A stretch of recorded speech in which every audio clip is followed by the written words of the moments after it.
Welcome to part 2 of this video series in which I talk about time series data visualization, analysis, and forecasting. In part 1 of this video series, I talked about how we can import the data, the climate data that we are working with, and that climate data has soil temperature, average temperature, and a bunch of other variables that we are working with.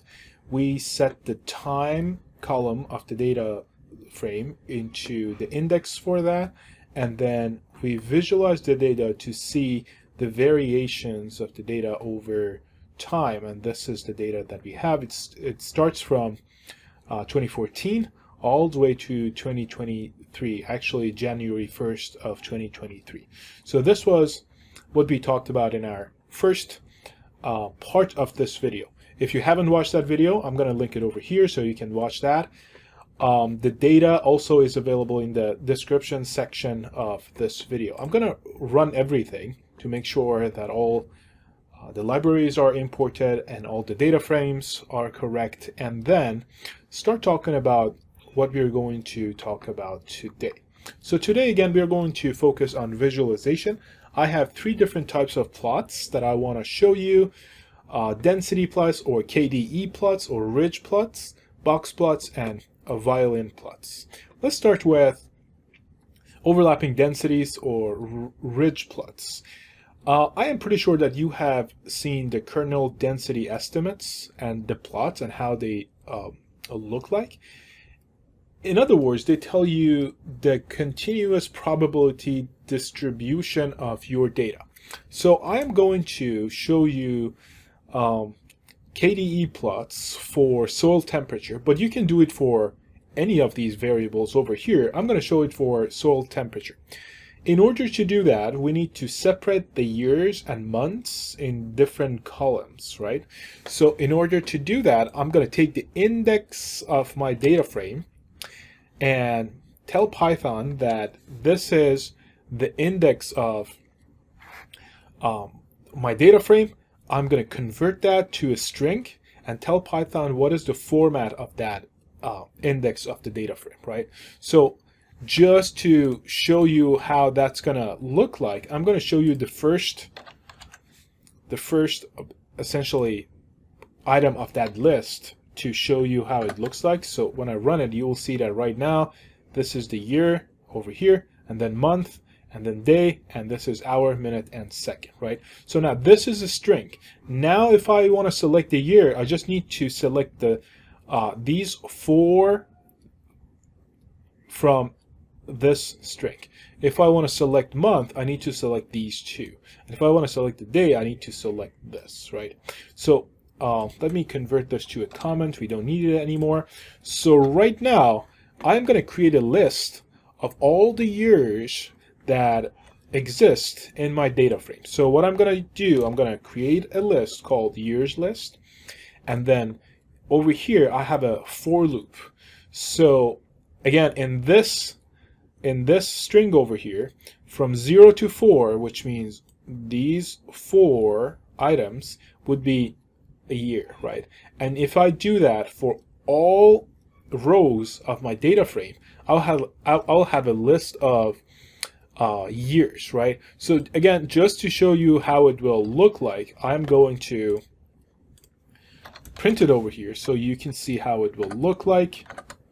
There we go. So it starts from all the way up 2014, which was the first year that I had in my data frame. There we go, and goes all the way to 2023. Okay, so this is the list of years. Now I want to select the unique years, right? So obviously I don't want 2014 to be repeated so many times. I just want to know what years I have, right? So I have written a numpy function that gives me the unique values in that year.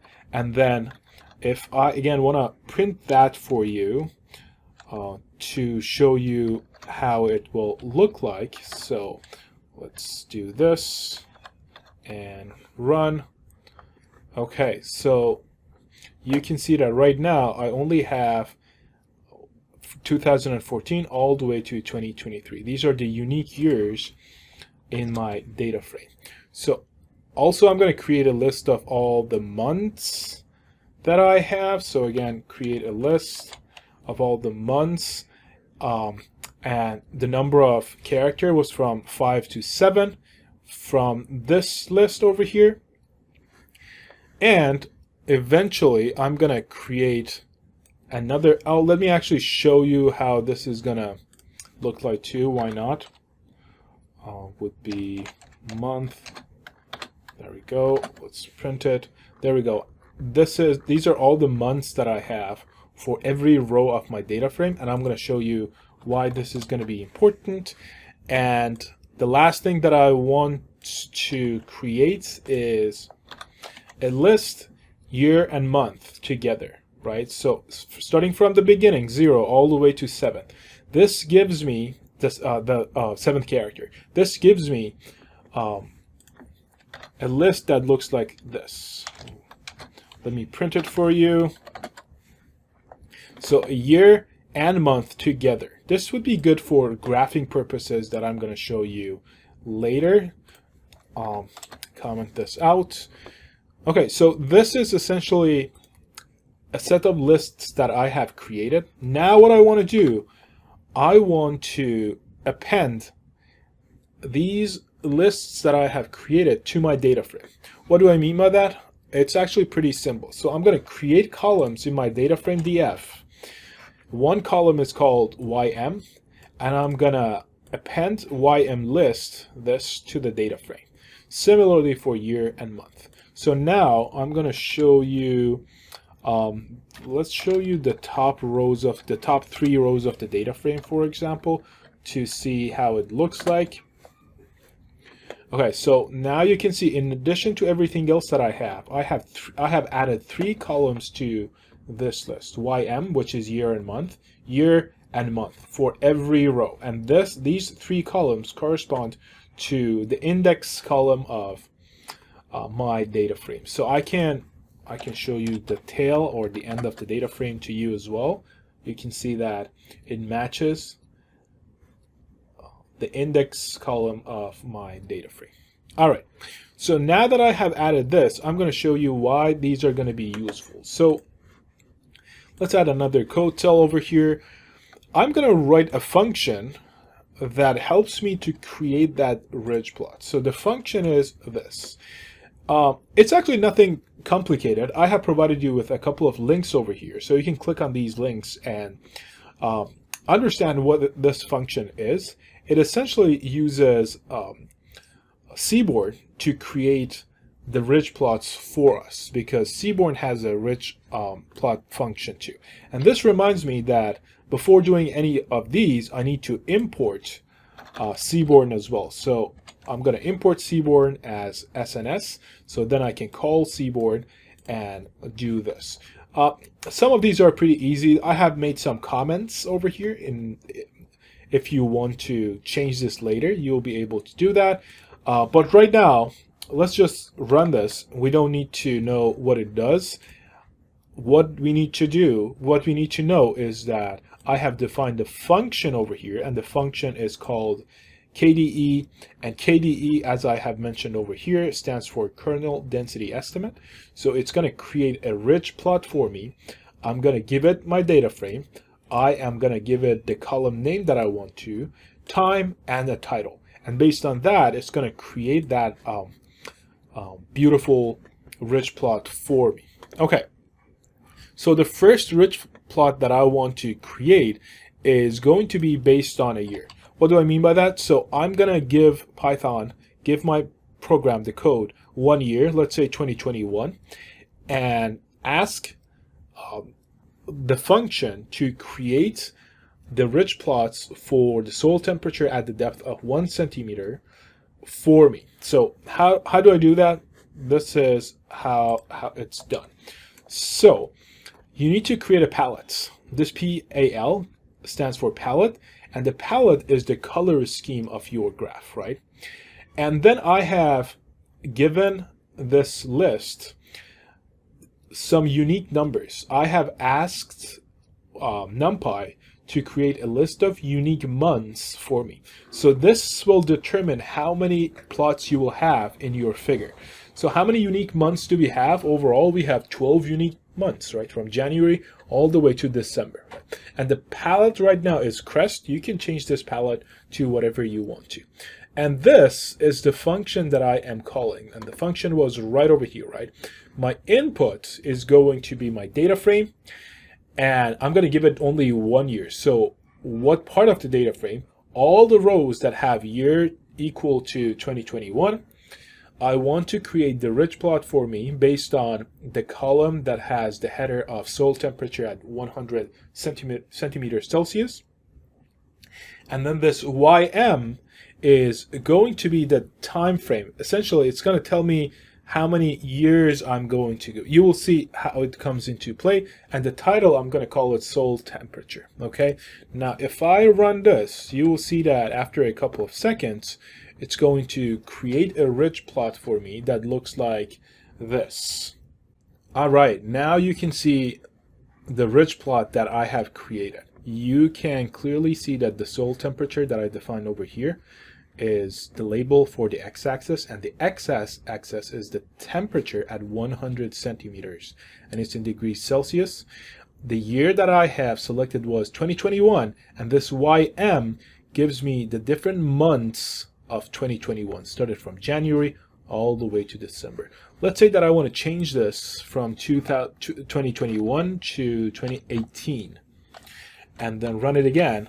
Again, after a while, it gives me the ridge plot for 2018, all the months that I have, and it shows me the density distribution of the data that I have over here. So similarly, you can see over here how the temperature changes. This is really interesting and very useful. Let me change this to 10 centimeter and run it again and see if we can understand what the data tells us. Okay, so now clearly you can see that in May, June, July, August, September, the temperature, the majority of the temperature is above 0 degrees Celsius. However, in December, in April, March, February, and January, the temperature is less than 0 degrees Celsius. So this is telling me some kind of seasonal trend of the data as well, right? Okay, now what if I want to, instead of having this monthly variations, I want to have yearly variations as well.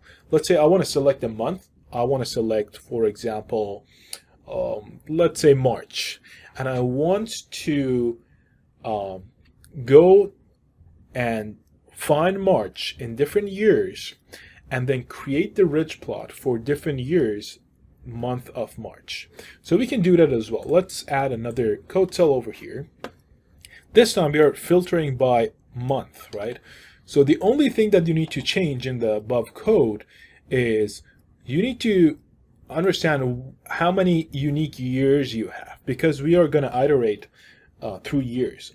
So we have 2015, 16, 17, 18, 19, 20, 21, and 22, right?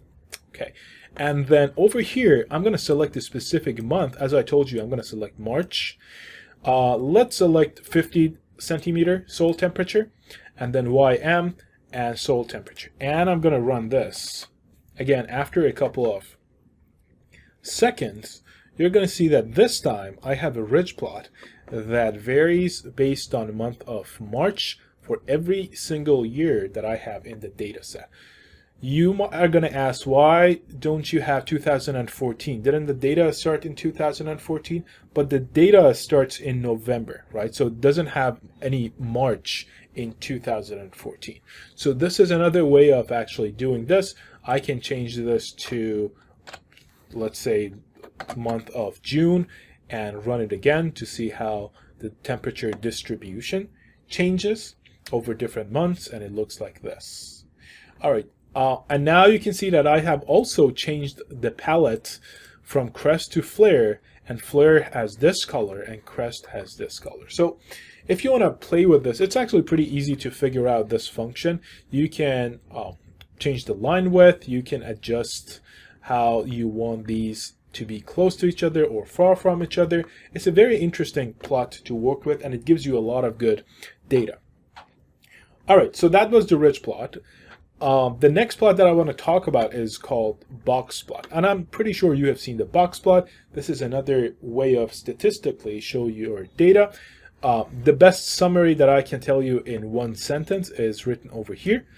Box plot is a statistical standardized way of displaying a data set based on only 5 numbers: the minimum of the data set, the maximum of the data set, the sample median, and the first and third quartiles. Okay, so again, I have written the code for you. I just want to copy and paste it right over here and show you how it looks like.